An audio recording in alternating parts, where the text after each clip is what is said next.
So, the Illidari have been pretty quiet since Sargeras was imprisoned, much like how the Ebon Blade was when Arthas was defeated. I know there are people, whether you be a role player or a lore guru that wants to know everything, that really wants to know what they're up to, because we've gotten numerous updates on the other Order halls in Battle for Azeroth, but none for the Illidari.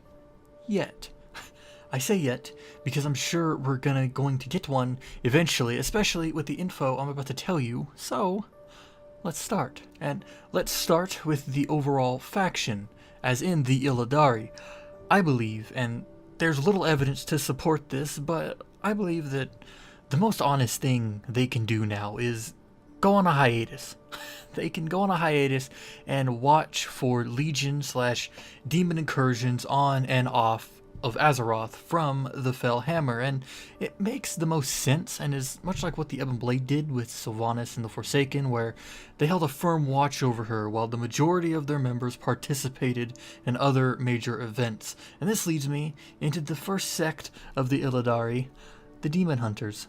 While the main gaggle watches for demon activity, the Demon Hunters followed their old brothers and sisters and joined up with the Alliance if you were a Night Elf, and the Horde if you were a Blood Elf. And this would be a time of war and learning, because they've been gone since like Warcraft 3, I think, and a lot has happened since then, but that's not all.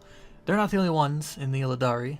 There's a sect of Broken, there's a sect of Naga, and there's a sect of Demons, and anything else I'm missing.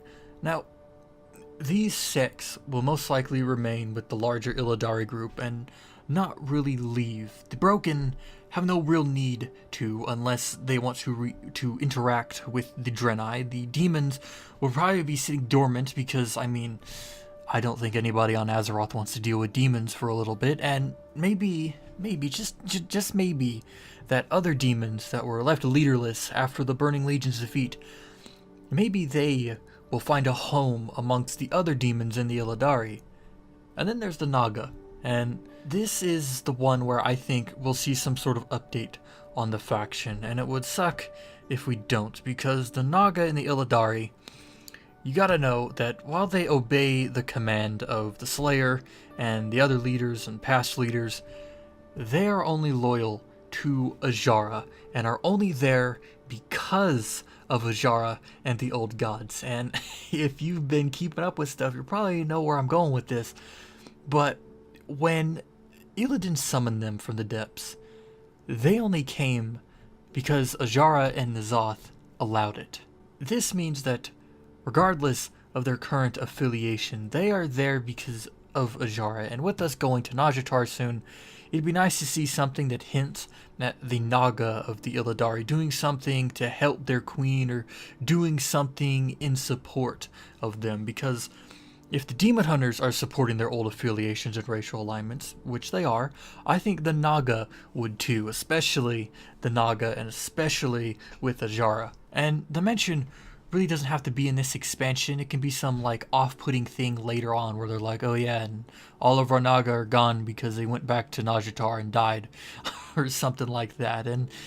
But this is something that you have to watch for when dealing with the Naga and talking about the Illidari, because these are like the wild card. We don't know where they're going to go, and the Naga can really do anything they want, just like everyone else. And that's it. The Illidari are currently sitting dormant, possibly watching for demon attacks.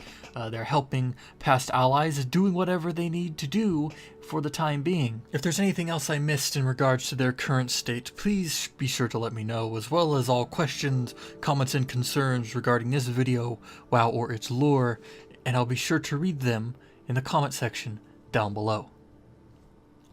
Thanks for watching.